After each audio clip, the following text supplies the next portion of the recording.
अस्सलाम वालेकुम दोस्तों मल्टीप्लिकेशन की सीरीज़ में पहले मैंने आपको इस तरह के नंबर्स बताए थे जिनको हमने मल्टीप्लाई किया था, और उसके बाद सीरीज़ 2 में हमने ऐसे नंबर्स जो थे उनकी मल्टीप्लिकेशंस परफॉर्म की थी जिनमें जो है 10th और डिजिट्स सेम नहीं थे। उसमें फिर आप साथियों ने मुझे कहा कि ऐसा मेथड बताया जाए जिसमें इस तरह के 3 डिजिट्स नंबर हों और उनकी मल्टीप्लिकेशंस हो।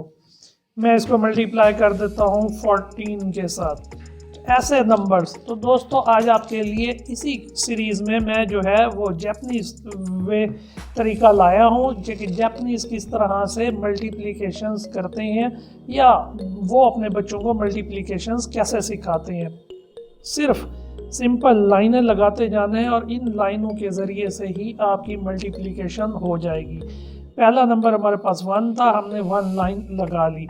उसके बाद कुछ फासले पर हम एक सेकंड जो हमारा डिजिट है उसकी लाइनें हम लगा लेते हैं। फिर हम जो हमारा 3rd डिजिट है उसके लिए भी लाइनें हम जो है वो ड्रॉ कर लेते हैं। ये लाइनें लगा ली। अब ये वाला डिजिट हमारा कंप्लीट हो गया। अब हम क्या करते हैं, नेक्स्ट जो डिजिट है उसकी लाइनें लगाते हैं। उसकी लाइनें अब हमने इस तरीके से लगानी है और यहाँ पे हमें कितनी 4 लाइंस की ज़रूरत पड़ेगी, 3, और यहाँ पे मैं 4 लाइंस लगा देता हूँ।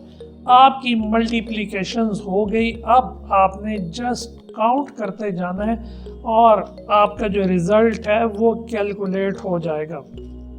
अब ये काउंटिंग कैसे करनी है, जहाँ जहाँ ये एक दूसरे को इंटरसेक्ट कर रहे हैं ये पॉइंट आपने काउंट कर लेने हैं। 1 2 3 4 5 6 7 8 9 10 11 12 ये हैं 12। 2 लिख लेंगे, 1 जो है वो आगे कैरी चला जाएगा। अब नेक्स्ट वाला पार्ट कौन सा है जिसको आपने काउंट करना है, वो ये पार्ट है। इसमें देखते हैं जी 1 2 3 4 5 6 7 8 9 10 11 पॉइंट्स हैं जहां लाइनें एक दूसरे के साथ इंटरसेक्ट हो रही हैं।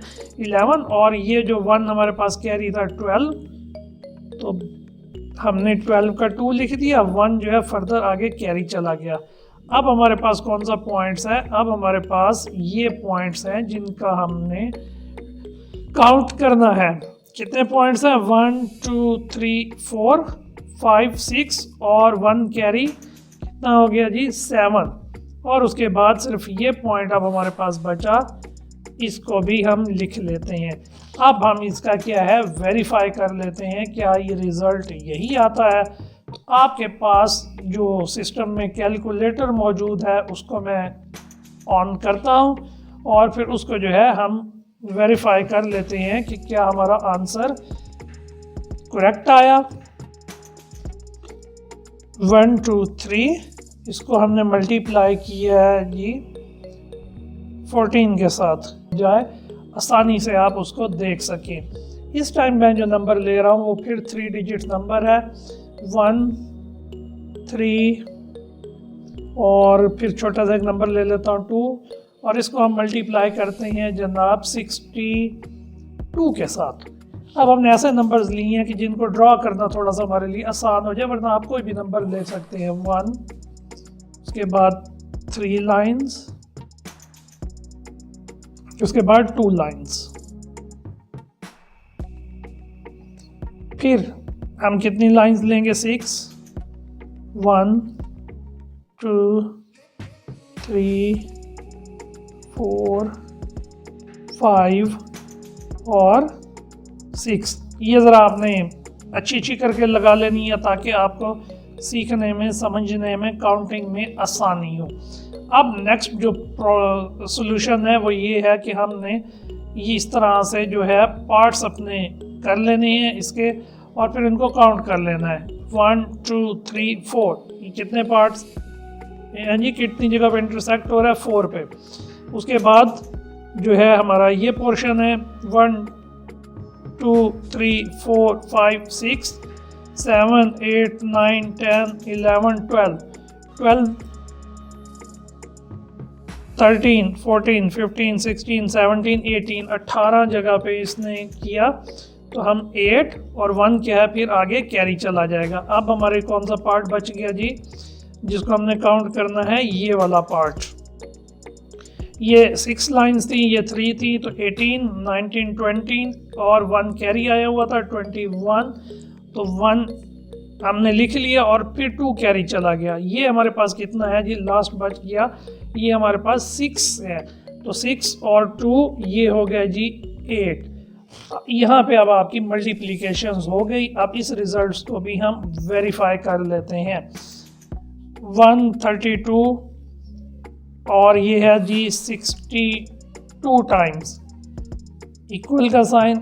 देखें जी हमारी जो कैलकुलेशन है, जो रिजल्ट्स है वो करेक्ट है। ये वाला जो मेथड मैंने आपको बताया ये जापानीज़ मेथड है, इसमें 3 डिजिट्स नंबर्स के साथ आप चाहें तो तीनों ही 3 डिजिट्स नंबर्स लेके भी उनको कर सकते हैं। चलें हम कोई ऐसे क्वेश्चंस करते हैं जिसमें तीनों ही 3 डिजिट्स नंबर हो, ताकि हमारा वो जो है जो सॉल्यूशन है वो भी पॉसिबल हो सके।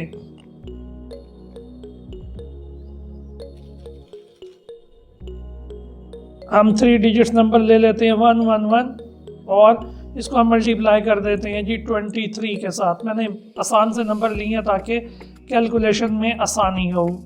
ये आपने टेंस, थाउजेंड्स और वंस वाले जो तीनों नंबर हैं वो ड्रॉ कर लिए, और उसके बाद जो नेक्स्ट नंबर आपने ड्रॉ करने हैं वो है जी 2, और इधर इस तरफ हमारे पास हैं जी 3।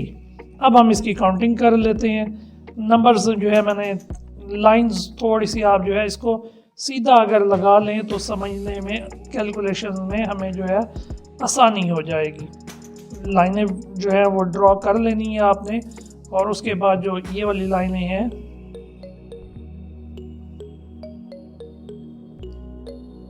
अब जनाब हम इसकी काउंटिंग करते हैं। पहला पोर्शन आएगा हमारे पास जी ये पोर्शन 1 2 3, उसके बाद ये पोर्शन है 1 2 3 4 5, फिर ये वाला पार्ट है 1 2 3 4 5 जगह इंटरसेक्ट हो रही हैं, और फिर ये 2। अब इस रिजल्ट्स को भी हम कैलकुलेटर के थ्रू वेरीफाई कर लेते हैं कि हमने 23 जो है ये है 111 के साथ मल्टीप्लाई, क्या आंसर आता है आपके सामने। ये रिजल्ट्स भी हमारा वेरीफाई हो गया। तो दोस्तों उम्मीद करता हूं कि आज की वीडियो आपको पसंद आई होगी, और अब मल्टीप्लिकेशन की सीरीज़ में हमारी जो एक और वीडियो रह गई है जिसमें हमने 100 से बड़े और 100 के करीब छोटे नंबर्स हैं उनकी मल्टीप्लिकेशन देखनी है। अब ये 3 वीडियोस इस सीरीज़ की जो हैं वो आपने देख ली हैं। आपको उम्मीद करता हूं कि मैथ में जो पहले प्रॉब्लम आ रहा था वो बड़ा इजी हो गया होगा, उसको समझना और उसको सॉल्व करना आपके लिए आसान हो गया होगा। अब आपसे रिक्वेस्ट है कि चैनल्स को जो है वो सब्सक्राइब कर दें, और साथ में बेल नोटिफिकेशंस भी ऑन कर दें, ताकि जो नेक्स्ट वीडियोज़ हैं इस सीरीज़ की वो भी आपको बर वक्त मिल सकें।